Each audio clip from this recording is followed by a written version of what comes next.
नमस्कार, ग्लोबल न्यूजमा स्वागत छ। म वसुधा केसी। सुरुमा हेडलाइन्स।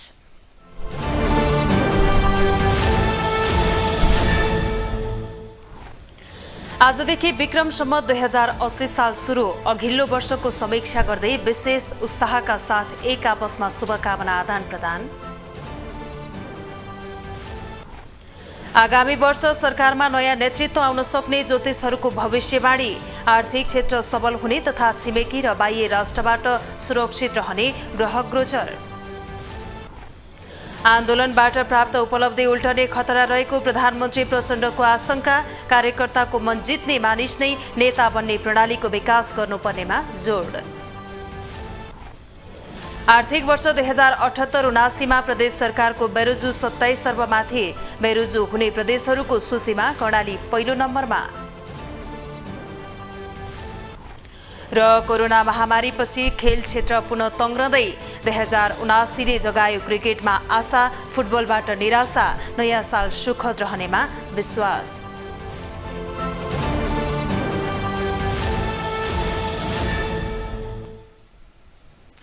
ग्लोबल न्यूज अब विस्तारमा। विक्रम सम्वत 2080 को पहिलो दिन। आजबाट नयाँ वर्ष 2080 साल सुरु भएको छ। नयाँ वर्ष प्रारम्भ भएको पहिलो दिन आज नेपाल तथा विदेशमा रहेका नेपालीहरूले हर्षोल्लासका साथ एक आपसमा शुभकामना आदान प्रदान गरी मनाइएको छ। नयाँ वर्षको अवसरमा प्रधानमन्त्रीदेखि दलका शीर्ष नेताहरूले समेत शुभकामना व्यक्त गरेका छन्। नयाँ वर्ष 2080 सुरु भएको छ। नयाँ वर्ष नेपालमा विशेष पर्वको रूपमा धुमधामसँग मनाउने गरिन्छ। सफलता प्राप्त गर्न नयाँ वर्षका दिन योजना निर्माण एवं संकल्प गर्ने परम्परा समेत रहेको छ। नयाँ वर्षका दिन नयाँ कामको थालनी गर्ने र वर्षैभरि राम्रो रहने विश्वास समेत रहेको छ। नयाँ वर्षको अवसरमा राष्ट्रपति रामचन्द्र पौडेल, उपराष्ट्रपति रामसहाय प्रसाद यादव, प्रधानमन्त्री पुष्पकमल दाहाल लगायतले शुभकामना दिएका छन्। नयाँ वर्ष 2080 को पुनित अवसरमा देश तथा विदेशमा रहनुभएका समस्त नेपाली आमाबुवा, दिदीबहिनी तथा दाजुभाइहरूमा सुख, शान्ति, समृद्धि र उत्तरोत्तर प्रगतिको हार्दिक शुभकामना व्यक्त गर्दछु।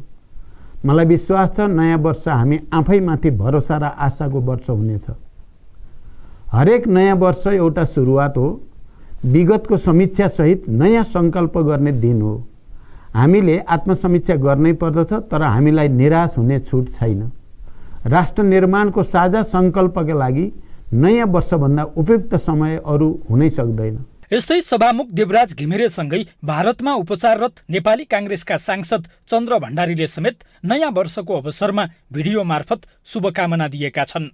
2 महिना अघि ग्यास सिलिन्डर विस्फोटमा घाइते भएर भारतमा उपचाररत भण्डारीले नयाँ वर्षका अवसरमा शुभकामना व्यक्त गर्दै नेपाल र नेपालीको उन्नति तथा प्रगतिको कामना गरेका छन्। विदेशमा बस्ने नेपालीहरू विक्रम सम्वत 2080 को उपलक्ष्यमा नयाँ वर्ष मनाइरहेका छौँ। एक अर्कोले सुख, शान्ति, समृद्धिको कामना गरिरहेका छौँ। यस अवसरमा सम्पूर्णलाई नेपालीलाई म नयाँ वर्षको सुख, शान्ति, समृद्धिको मङ्गलमय शुभकामना व्यक्त गर्न चाहन्छु। मेरो स्वास्थ्यको कारणले गर्दा जरुरसित म सहभागी हुन सकिरहेको छैन। तपाईँहरूको माया, सद्भाव, प्रेम र प्रार्थनाको कारण मेरो स्वास्थ्यमा सुधार भइरहेको छ। विक्रमादित्यले चलाएको सम्वत भएकाले यो सम्वतलाई विक्रम सम्वत भनिएको हो। मल्लकालदेखि नेपालमा मौलिक सम्वतका रूपमा विक्रम सम्वत चलेको बताइन्छ। 2080 साल नेपालका लागि राम्रो रहेको ज्योतिषहरूले बताएका छन्। 2080 साल सामाजिक, आर्थिक, राजनीतिक समग्रमा राम्रो भएको ज्योतिषहरूको भनाइ छ। राजा र मन्त्री दुवै ग्रह वक्र राम्रो रहने भएकाले सरकार समेत बलियो हुनका साथै नयाँ नेतृत्व आउने समेत ज्योतिषहरू बताउँछन्। ज्योतिषीका आधारमा नयाँ वर्ष 2080 तुलनात्मक रूपमा निकै नै शुभ रहने ज्योतिषहरू बताउँछन्। बाह्य क्षेत्रबाट कुनै पनि समस्या नेपालमा आउने छैन भने बेमौसमी वर्षाले गर्दा बर्खे बालीमा क्षति पुर्याएर कमजोर भए पनि हिउँदे बालीमा भने कुनै पनि असर पर्ने छैन। यो वर्ष राज्यले आँटेका कामहरू बन्नुका साथै शासक वर्गमा चेतनाको अभिवृद्धि भएको देखिएको छ। वर्षको सुरुमा परिस्थिति थोरै कमजोर भएका कारणले आर्थिक मन्दीको समस्या देखिए तापनि त्यसलाई सकारात्मक रूपमा लिएर शुभ बनाई अन्त्य गर्नुपर्ने ज्योतिषी पण्डित सूर्यप्रसाद ढुङ्गेल बताउँछन्। र 80 साल तुलनात्मक रूपमा हामीले हेर्दाखेरि बहुत राम्रो समय चाहिँ आइरहेको छ यो। किनभने यो वर्ष नेतृत्व लिने चलाउने ग्रहहरू आकाशको ग्रह परिषद जो छ त्यो ग्रह परिषद शुभ छ। राजा विभागमा राजामा बुध बसेका छन्, मन्त्रीमा शुक्र रहेको छ। राजा र मन्त्री दुईटै शुभ रहनाले राज्यका विभिन्न समस्याहरू समाधान गर्ने राज्य अधिकारीहरूमा त्यो क्षमता रहिरहन्छ। नयाँ नयाँ काम गर्ने शैलीहरूको विकास समेत हुने अवस्था देखिएको छ। उल्लेख्य रूपमा उपस्थिति र कृषिमा थोरै मात्रामा समस्या आए पनि आर्थिक रूपमा पनि सुधार हुने हुँदा आम जनता हर्ष, आनन्द र खुसीको जीवनमा रमाउन पाउने सम्भावना छ। यो वर्ष नेपालमा नयाँ शक्तिको उदय हुने देखिएको ज्योतिषी पण्डित ओजराज उपाध्याय लोहनी बताउँछन्। राम्रोको लागि हुन सक्ने विसङ्गति र विकृतिको अन्त्य गर्नलाई हुन आउने केही सामान्य सङ्कट बाहेक देश र हामी समाजलाई हेर्ने हो भने यसले कुनै न कुनै रूपमा एउटा नयाँ रूप, नयाँ शक्ति र एउटा संसारमै नेपाल बिना संसार रहन्न भन्ने सङ्केत दिन सक्ने खालको वर्ष हो। हामीले मान्ने वर्षलाई विक्रम सम्वत भन्ने गरिन्छ। आर्यवर्तका चक्रवर्ती सम्राट विक्रमादित्यले शासकहरूलाई परास्त गरी विजय ध्वजा फहराएको दिनको स्मरणमा वैशाख 1 गतेबाट उनको नाममा नयाँ वर्ष मनाउन थालिएको हो र उनको विजय उत्सवलाई चिरस्थायी तुल्याउन विक्रम सम्वत र साके सम्वत प्रारम्भ भएको मानिन्छ। ग्लोबल टेलिभिजनका लागि क्यामेरामा सञ्जोग पौडेलका साथमा जुनिसा कोइराला, काठमाडौँ। प्रधानमन्त्री पुष्पकमल दाहालले आन्दोलनबाट प्राप्त उपलब्धि उल्टने खतरा रहेको बताउनु भएको छ। शुक्रबार पार्टी केन्द्रीय कार्यालय पेरिस डाँडामा पार्टीका नेता तथा कार्यकर्ताहरूसँगको भेटघाट कार्यक्रमलाई सम्बोधन गर्दै उहाँले संविधान सभामै उल्लेख भइसकेको र आत्मसात गरिसकेका कुरालाई अहिले तर्क वितर्क गरेर असफल बनाउने र उल्ट्याउन खोज्ने प्रयास भइरहेको बताउनुभयो। उहाँले परिवर्तनलाई बेचलनमा लैजाने काम भइरहेको भन्दै सबै सजग रहन आग्रह गर्नुभयो। उहाँले वर्तमान समयमा आफ्नो पार्टी नेकपा माओवादी केन्द्र सरकारमा रहेकाले परिवर्तन उल्टदैन जस्तो लागे पनि स्थिति सहज नरहेको जिकिर गर्नुभयो। पुर्याउन सक्ने योगदान जति हुन सक्छ सबैले भोलिन्टियरली पुर्याउँ। त्यो भयो भने ठुलो कुरो हुन्छ। लेखौँ, बोलौँ, कुनै तरिकाले भइरहेका प्रतिक्रान्तिकारी प्रतिगमनकारी गतिविधिको प्रतिवाद गरौँ कि हामी सबैले। हामी बोलिरहेका छैनौँ, धेरै कम बोलेका छौँ हामी। प्रधानमन्त्री दाहालले आगामी दिनमा नेकपा माओवादी केन्द्रले नेताहरूको समर्थन लिएर नेतृत्व प्राप्त गर्ने प्रणाली बदल्नुपर्ने बताउनुभयो। उहाँले नेतृत्वलाई दबाब दिएर नेतृत्व पाउने प्रणालीको अन्त्य नगरेसम्म पार्टी बन्न नसक्ने बताउनुभयो। संकल्प हामीले लिएका छौँ, त्यसमा सबैको सहयोग योगदान चाहियो।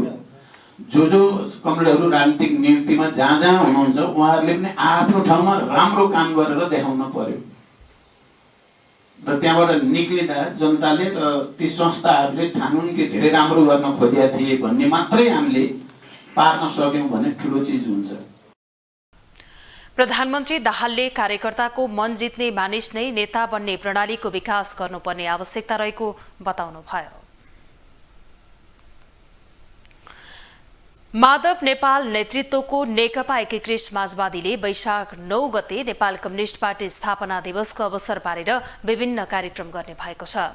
शुक्रबार काठमाडौँको आलोकनगर स्थित केन्द्रीय कार्यालयमा बसेको पार्टी सचिवालय बैठकले सो निर्णय गरेको हो। नेपाल कम्युनिस्ट पार्टी स्थापना दिवसको अवसर पारेर वैशाख 9 गते अर्थात् 22 अप्रिलमा एउटा कार्यक्रम गर्ने र देशव्यापी रूपमा पनि विभिन्न कार्यक्रम गर्ने निर्णय गरिएको पार्टीका प्रवक्ता जगन्नाथ खतिवड़ाले जानकारी दिनुभयो। बैठकले आफ्नो अनुकूल हुने गरी त्यस अवसरमा देशव्यापी रूपमा कार्यक्रम गर्न पनि मातहतका कमिटीहरूलाई निर्देशन दिएको छ। वैशाख 9 गते अर्थात् अप्रिल 22 को दिन देशव्यापी रूपमा पार्टी स्थापना दिवस यो 2006 सालमा कम्युनिस्ट पार्टी स्थापना हुँदा 22 अप्रिलको दिन भएको थियो। कम्युनिस्ट पार्टीको स्थापना दिवस मनाउने भन्ने हाम्रो पार्टीले निर्णय गरेको छ। बैठकले पार्टी परित्याग गरेका नेता मुकुन्द न्यौपानेको नाम पार्टीको अभिलेखबाट हटाउने निर्णय पनि गरेको छ। सो पार्टी परित्याग गरेका न्यौपाने लगायतका नेताहरू नेपाल कम्युनिस्ट पार्टी स्थापना दिवसकै अवसर पारेर एमाले प्रवेश गर्ने तयारीमा छन्। देशको बिग्रँदो अर्थतन्त्र सुधार गर्न प्रदेश संरचना खारेज गर्नुपर्ने आवाज उठिरहेका बेला प्रदेश सरकारहरू भने अनियमितताको अखडा बन्न थालेका छन्। महालेखा परीक्षकको कार्यालयको वार्षिक प्रतिवेदनले प्रदेश सरकारहरू अनियमितताको अखडा बन्न थालेको पुष्टि गरेको छ। प्रतिवेदनमा प्रदेश सरकारको बेरोजु 27 अर्ब देखिएको छ। बढी बेरोजु हुने प्रदेशहरूको सूचीमा कर्णाली प्रदेश पहिलो नम्बरमा छ। संघीय प्रणाली अन्तर्गत प्रदेश संरचनाको औचित्यमाथि प्रश्न उठिरहेका बेला प्रदेश सरकारहरू भने अनियमिततामा लिप्त हुन थालेका छन्। देशको अर्थतन्त्रले प्रदेश संरचना धान्न नसक्ने भन्दै प्रदेश संरचनाहरू खारेज गर्नुपर्ने आवाज उठिरहेका छन्।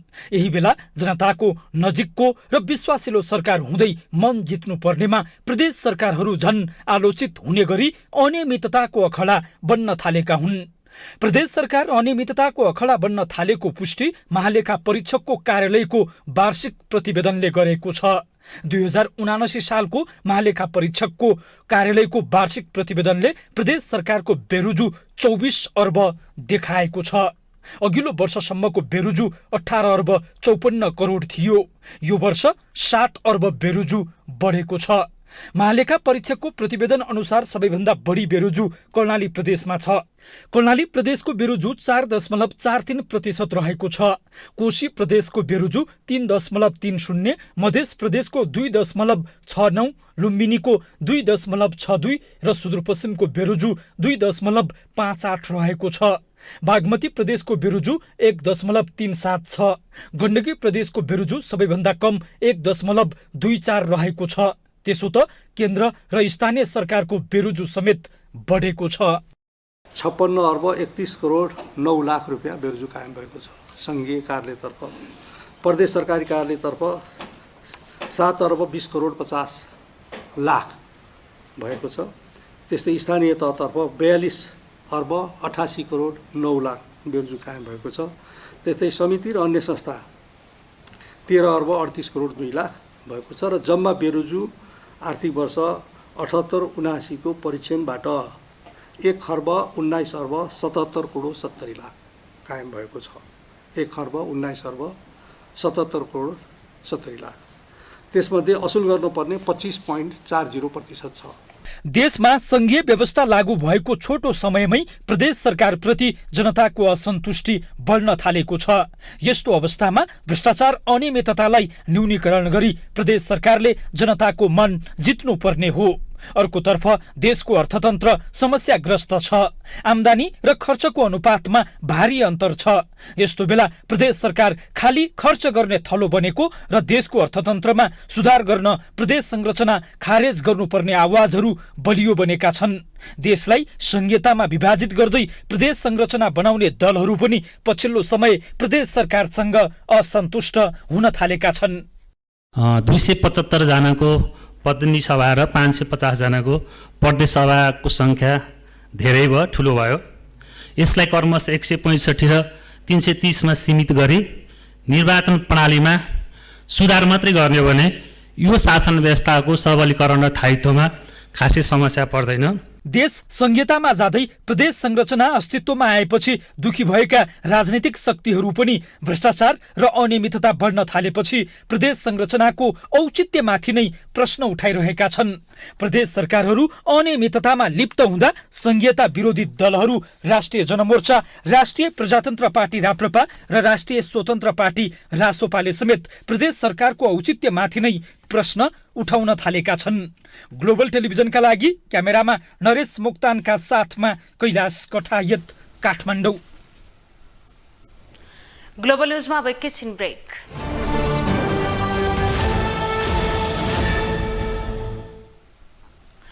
ब्रेकपछि स्वागत छ। अब बाँकी न्यूज। उपप्रधानमन्त्री एवं गृहमन्त्री नारायण काजी श्रेष्ठले गृह मन्त्रालय र मातहतका सबै सुरक्षा निकायहरूमा योग तथा ध्यान शिविर सञ्चालन गर्ने घोषणा गर्नुभएको छ। शुक्रबार काठमाडौँमा आयोजना गरेको एक कार्यक्रममा गृहमन्त्री श्रेष्ठले योग र ध्यानले सही ढंगले काम अघि बढाउन मद्दत गर्ने भन्दै उहाँले गृह मन्त्रालय र मातहतका सबै सुरक्षा निकायहरूमा त्यसलाई सञ्चालनमा ल्याउने र नियमित गर्नका लागि पहल गर्ने बताउनुभयो। उहाँले ध्यान र योगले फाइदा गर्ने भएकाले आफूले प्रधानमन्त्री पुष्पकमल दाहाल लगायतका नेताहरूलाई पनि केही समय यसलाई समय दिन बताउनु भएको छ। आफूमा योग र ध्यानको आसक्ति रहेको र 2 पटक त्यसका लागि आफू 20 दिन ध्यानमा बसेको उहाँको भनाइ थियो। उपप्रधानमन्त्री श्रेष्ठले यसअघि आफूले भौतिक पूर्वाधार तथा यातायात मन्त्रीको रूपमा त्यहाँ पनि योग तथा ध्यान शिविर सञ्चालन गर्न खोजेको तर समय अभावका कारण त्यसलाई लागू गर्न समर्थ रहेको बताउनु भयो। म 2 पटक विपसना शिविरमा 20 दिन बसेको छु।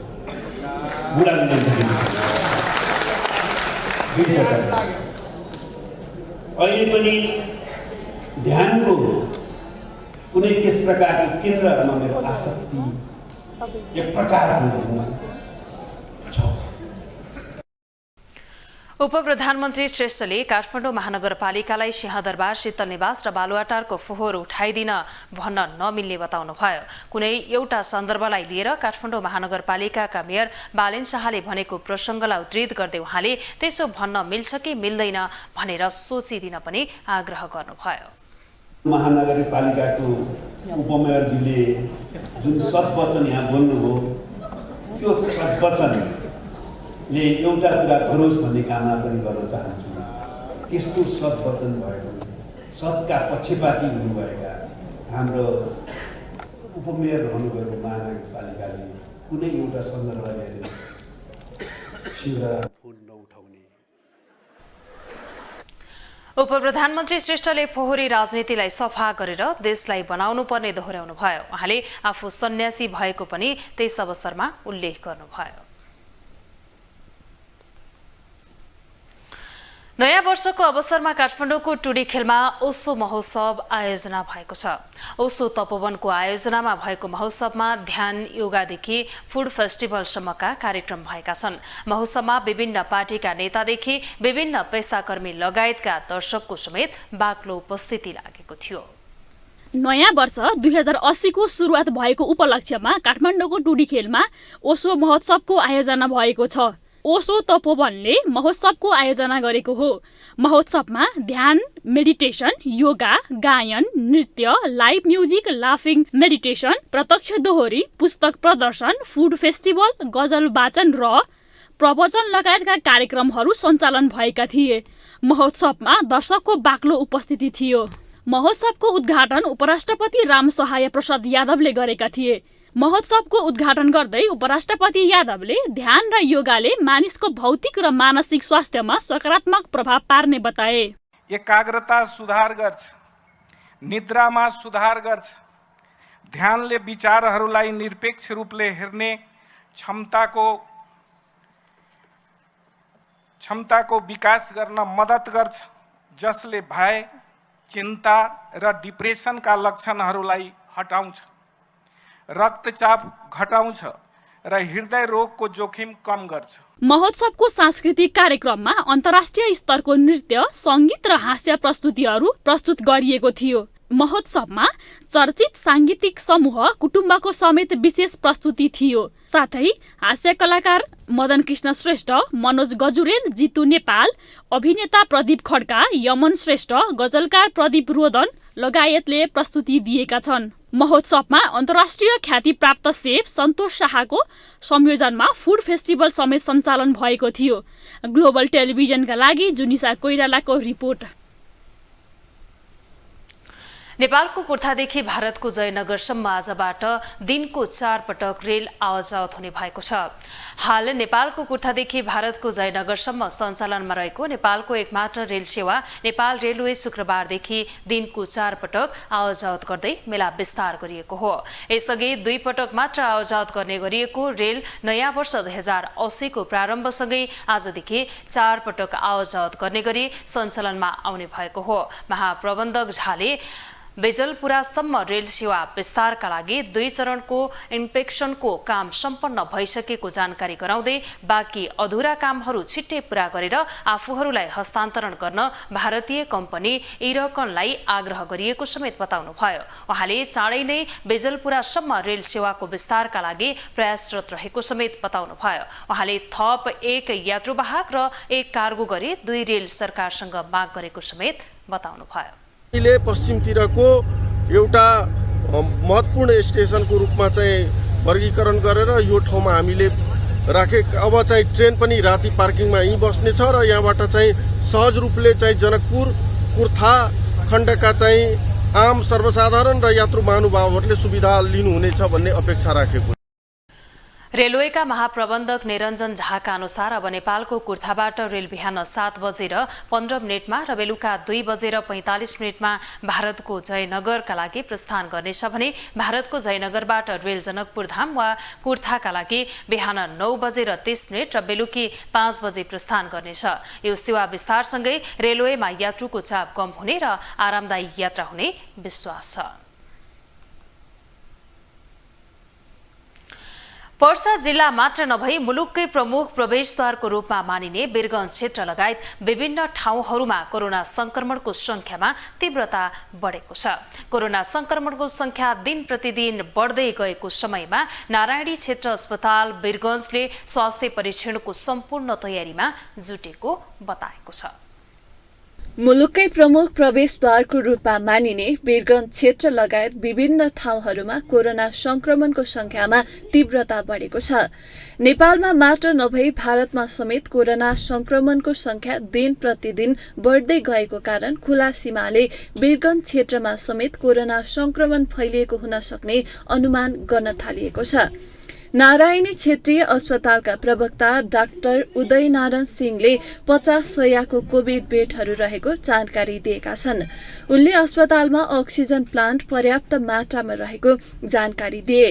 कोरोनाको महामारीमा उपचार गर्न सके सामग्रीहरू लगायत चेक जाँचदेखि उपचार गर्नसम्म पर्याप्त मात्रामा रहेको उनको भनाइ थियो।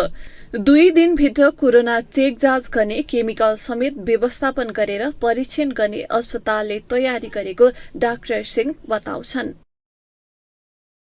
सधैँ नै जोखिममा रहने हुन्छ। खुला सिमानाले गर्दा अहिले पनि जोखिममै रहेको छ। भारतमा संक्रमितहरूको संख्या तीव्र रूपमा बढ्दै गएको अवस्थामा र नेपालमा जुन PCR परीक्षण केही दिन यता चाहिँ जुन संख्या बढेको छ, हिजो मात्रै 121 पोजिटिभ देखिएको छ।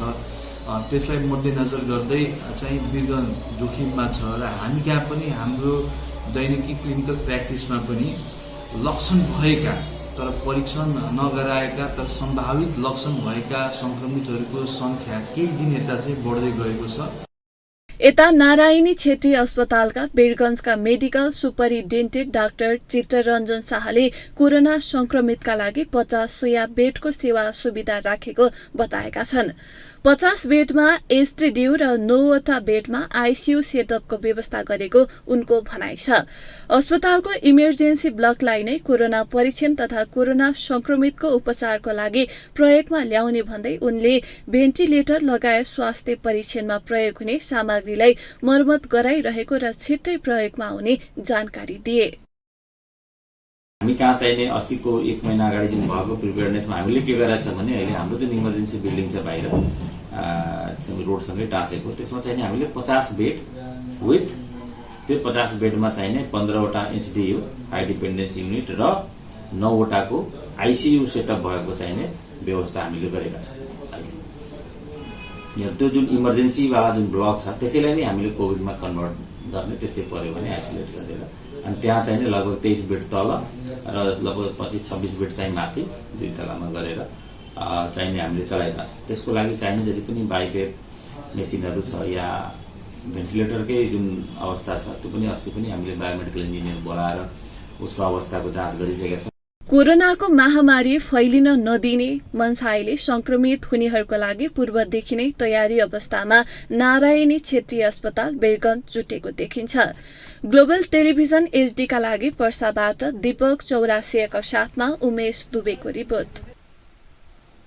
अब इकोनोमिक न्यूज।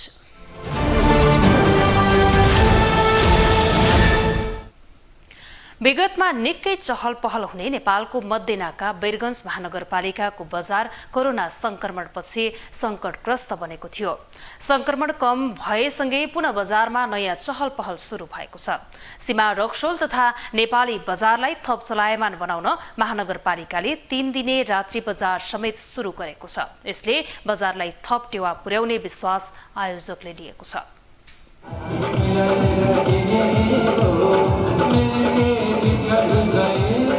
पर्साको वीरगञ्जमा रात्रि बजार सञ्चालनमा आएको छ। चैत्र 30 देखि वैशाख 2 गतेसम्म रात्रि बजार सञ्चालनमा आएको हो। वीरगञ्जको अर्थतन्त्रलाई चलायमान बनाउने उद्देश्यले रात्रि बजारको अवधारणा ल्याइएको वीरगञ्ज महानगरपालिकाका मेयर राजेशमान सिंहले जानकारी दिनुभयो। नयाँ वर्षको अवसर पारी वीरगञ्ज महानगरपालिकाले 3 दिने मेलाको आयोजना गरेको प्रति स्थानीय हर्षित छन्। स्थानीय मात्र नभई भारतीय पर्यटकलाई समेत लक्षित गरी रात्रि बजार सञ्चालन गरिएको हो। नेपाल र भारतका सुरक्षाकर्मीहरूको सहमतिमा 3 दिनसम्म 24 घण्टा नाका खुल्ला हुने गरी सहमति भए पश्चात भारतीय पर्यटकहरू पनि 3 दिने बजार भ्रमण तथा किनमेल गर्न आउने गरेको देखिन्छ। रात्रि बजारको समयमा शान्ति सुरक्षालाई मध्यनजर गर्दै प्रहरी लगायत नगर प्रहरीलाई परिचालन गरिएको छ।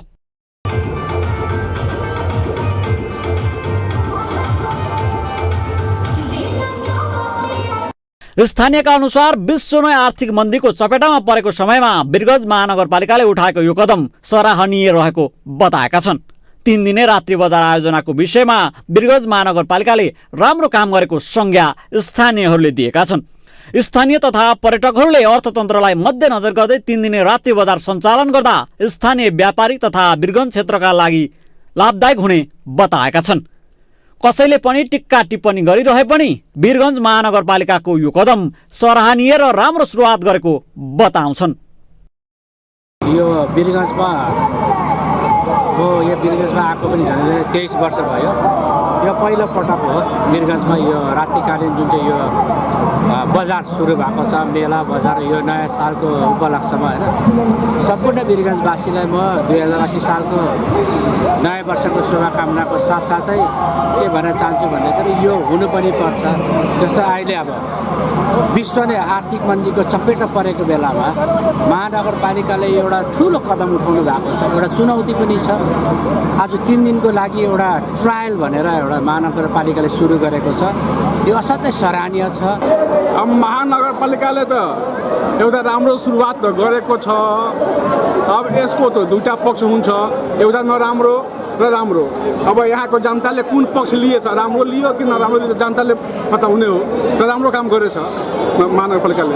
रात्रि बजारको समयमा कुनै अप्रिय घटना हुन नदिनका लागि सीसीटीभी क्यामेरा, प्रहरी, नगर प्रहरी लगायत स्थानीय केही युवाहरूलाई समेत परिचालन गरिएको छ। 3 दिने रात्रि बजार मात्र 3 दिनको लागि नभई वीरगञ्जका व्यापारी वर्गहरूले तय गर्ने बताइएको छ। 3 दिनको उपलब्धि हेरेर स्थानीय व्यापारी वर्गसँग सल्लाह सुझाव लिएर अरू विस्तार गर्दै जाने वीरगञ्ज महानगरपालिकाका मेयर राजेशमान सिंहले बताउनुभयो। 3 दिने रात्रि बजारको व्यवस्था गरेका छौँ हैन। यसमा चाहिँ नि तपाईहरुले हेरिरहनुपर्छ, सबै स्टलहरू बुक भइसकेका छन्। उता चिल्ड्रेन पार्कमा चाहिँ फुड फेस्टिभल भइरहेछ। यतातिर आसना चौकदेखि सम्पूर्ण बजार सडकभरि सबै स्टलहरू लाग्छ हैन। यसलाई चाहिँ नि हाम्रो चाहिँ नि यो 3 दिनको रिस्पोन्स हेरेर हामीहरूको व्यापारी वर्गले, वीरगञ्जका व्यापारी वर्गले चाहिँ तय गर्नुहुन्छ कि कसरी 15 दिनमा लाग्ने कि 1 हप्तामा लाग्ने भनेर डेट फाइनल हुन्छ। त्यसलाई बिस्तारै हामीहरू अरू विस्तार गरिकन वीरगञ्जको आदर्श नगर चौक हुँदै पुरानो बस पार्क र चिल्ड्रेन पार्कसम्म रात्रि बजारको व्यवस्थापन भएको छ। शिक्षा, स्वास्थ्य सम्बन्धी जानकारीमूलक स्टलका साथै विभिन्न खानाका परिकार, लत्ता कपडा, जुत्ता, चप्पल तथा अन्य विविध किसिमका स्टलहरू रहेको छ। ग्लोबल टेलिभिजनका लागि पर्साबाट क्यामेरा पर्सन दीपक चौरासियाको साथमा उमेश दुबेको रिपोर्ट। अब स्पोर्ट्स न्यूज।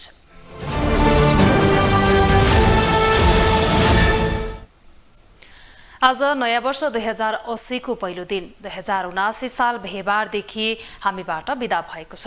नेपाली खेलकुदमा विभिन्न गतिविधिहरू समेत भएका छन्।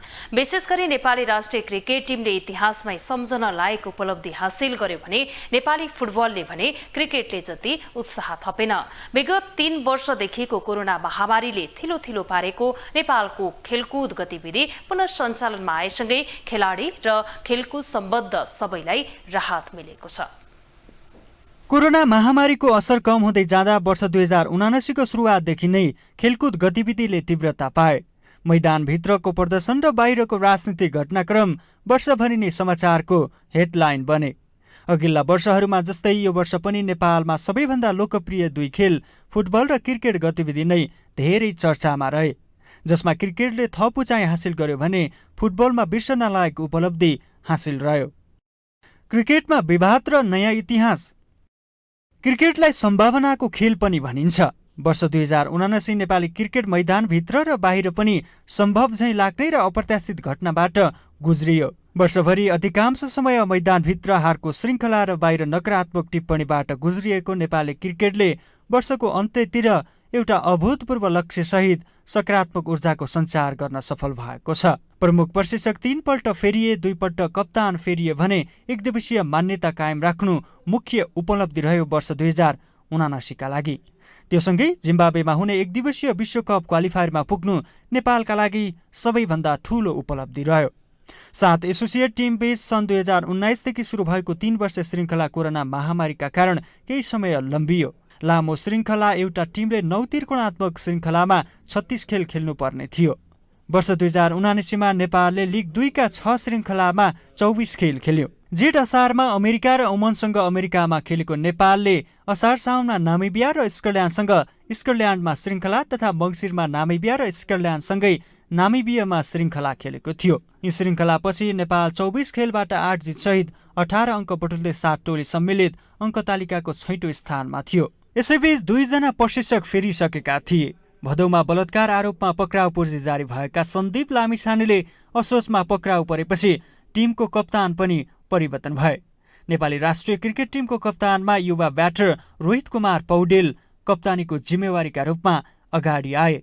अमेरिका र स्कटल्यान्डको श्रृङ्खलामा कमजोर प्रदर्शनपछि पुबुदु दुसानाइकेले साउनमा राजीनामा दिएपछि सोही महिनाको अन्तिममा भारतका मनोज प्रभाकर मुख्य प्रशिक्षक बनेर आएका थिए। भदौमा केन्यासँगको 5 टी20 अन्तर्राष्ट्रिय श्रृङ्खला र कार्तिकको अन्तिममा युएसँगको एकदिवसीय अन्तर्राष्ट्रिय श्रृङ्खला जिताए पनि नामिबियामा लिग 2 का श्रृङ्खला कमजोर प्रदर्शन भएपछि उनले पनि राजीनामा दिए। लिग 2 मा कमजोर अवस्थामा पुगेको नेपालका लागि बाँकी 3 श्रृङ्खला एकदिवसीय मान्यता जोगाइराख्न गर या मरको स्थितिमा पुग्यो। 2 फागुनदेखि 2 चैतसम्म 3 श्रृङ्खलामा 12 खेलको तालिका आउँदासम्म पनि प्रशिक्षकको टुङ्गो लागेको थिएन। नेपाल क्रिकेट संघले खुल्ला प्रतिस्पर्धा मार्फत 23 माघमा प्रमुख प्रशिक्षक नियुक्ति गर्नु अघि 14 माघदेखि नै मण्डी देसाईले प्रशिक्षण सुरु गरिसकेका थिए।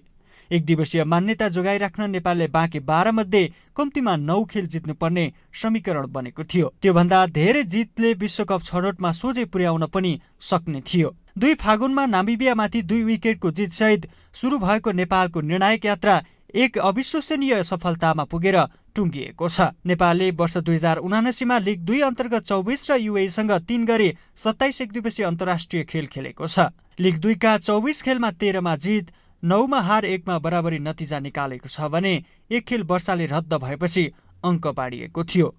मङ्सिरमा युएसँगको श्रृङ्खला नेपालले 2-1 ले जितेको थियो। यो वर्ष घरेलु मैदानमा नेपालले 11 खेल खेल्दा 1 खेल मात्र हारेको छ। वर्षको अन्त्यतिर सिनियर टिमले जस्तै नेपालको U19 टिमले पनि विश्वकपका लागि एसिया छनौट जितेर अभूतपूर्व प्रदर्शन गर्न सक्यो। युएई, सिङ्गापुर, हङकङ, मलेसिया र कुवेत सम्मिलित प्रतियोगितामा अपराजित रहँदै नेपाल टिम च्याम्पियन बन्यो र अर्को वर्ष श्रीलङ्कामा हुने U20 विश्वकप छनौटका लागि छनौट भयो। नेपालले सन् 2016 पछि पहिलोपल्ट उमेर समूहको विश्वकप खेल्न लागेको हो। यस वर्षको सुरुमै अन्तर्राष्ट्रिय क्रिकेट काउन्सिल आइसिसीले नेपालमाथिको प्रतिबन्ध फुकुवा गर्यो। आइसिसीले क्यान कार्य समितिको कामको प्रशंसा समेत गरेको थियो। तर नेपाल टी20 लिगको व्यापारिक तथा रणनीतिक साझेदारीका रूपमा विवादित भारतीय कम्पनी 73 स्पोर्ट्सलाई आयोजना अधिकार सुम्पिएर क्यानले आफ्नो सुधारोन्मुख छविलाई पुनः थमिल्यायो। फुटबलमा कहाली लाग्दो पलायन।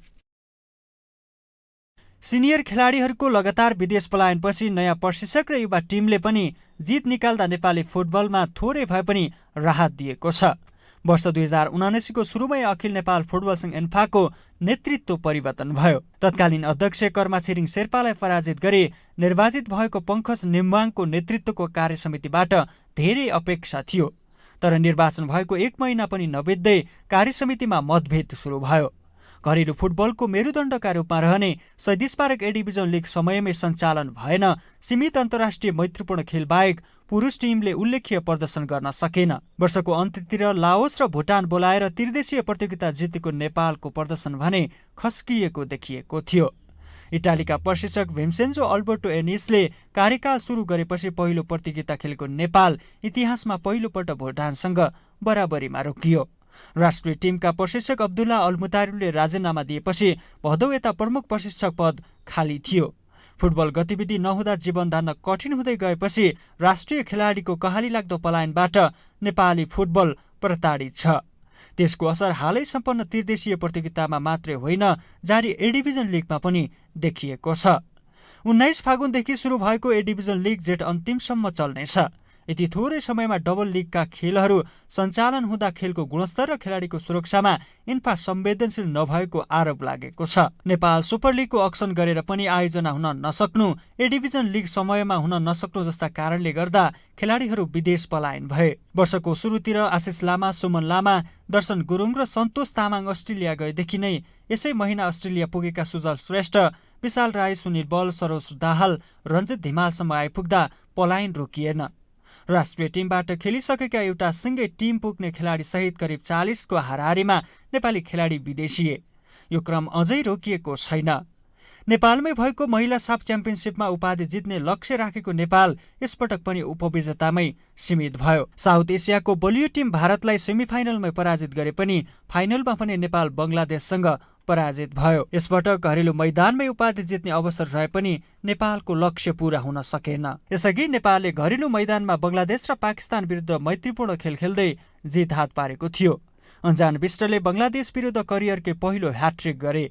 पाकिस्तान विरुद्ध पनि अन्जनकै गोलमा नेपाल विजयी भयो। अन्जनले आई लिगमा मुम्बई क्रिकेटमा अनुबन्ध भएर खेल खेल्दै अर्को व्यक्तिगत उपलब्धि हासिल गरे। गोलकिपर कप्तान किरण कुमार लिम्बुले फेरि एकपटक राउन्ड क्लास पन्जाबका लागि खेल्दै आई लिग जितेर अर्को सिजनको इन्डियन सुपर लिग ISL का लागि छनौट गराउन मद्दत गरे।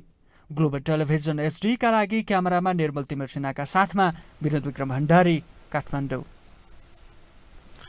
ग्लोबल न्यूजको अन्त्यमा अहिलेसम्मका हेडलाइन्स पुनः एकपटक।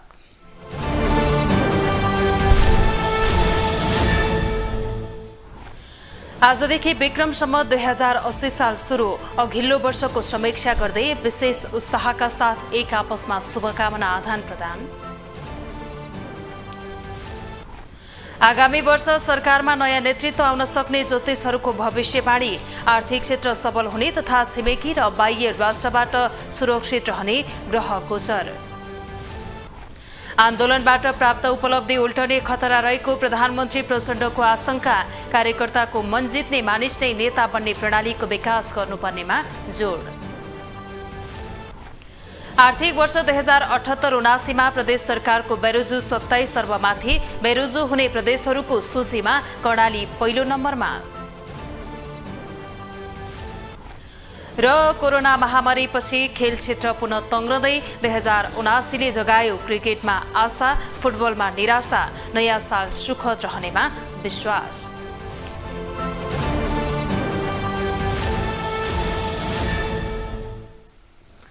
ग्लोबल न्यूज अहिलेलाई यति नै। ग्लोबल टेलिभिजन तपाईँ फेसबुक तथा युट्युबमा पनि प्रत्यक्ष हेर्न सक्नुहुनेछ। ग्लोबल टेलिभिजन हेर्दै गर्नुहोला। नमस्कार।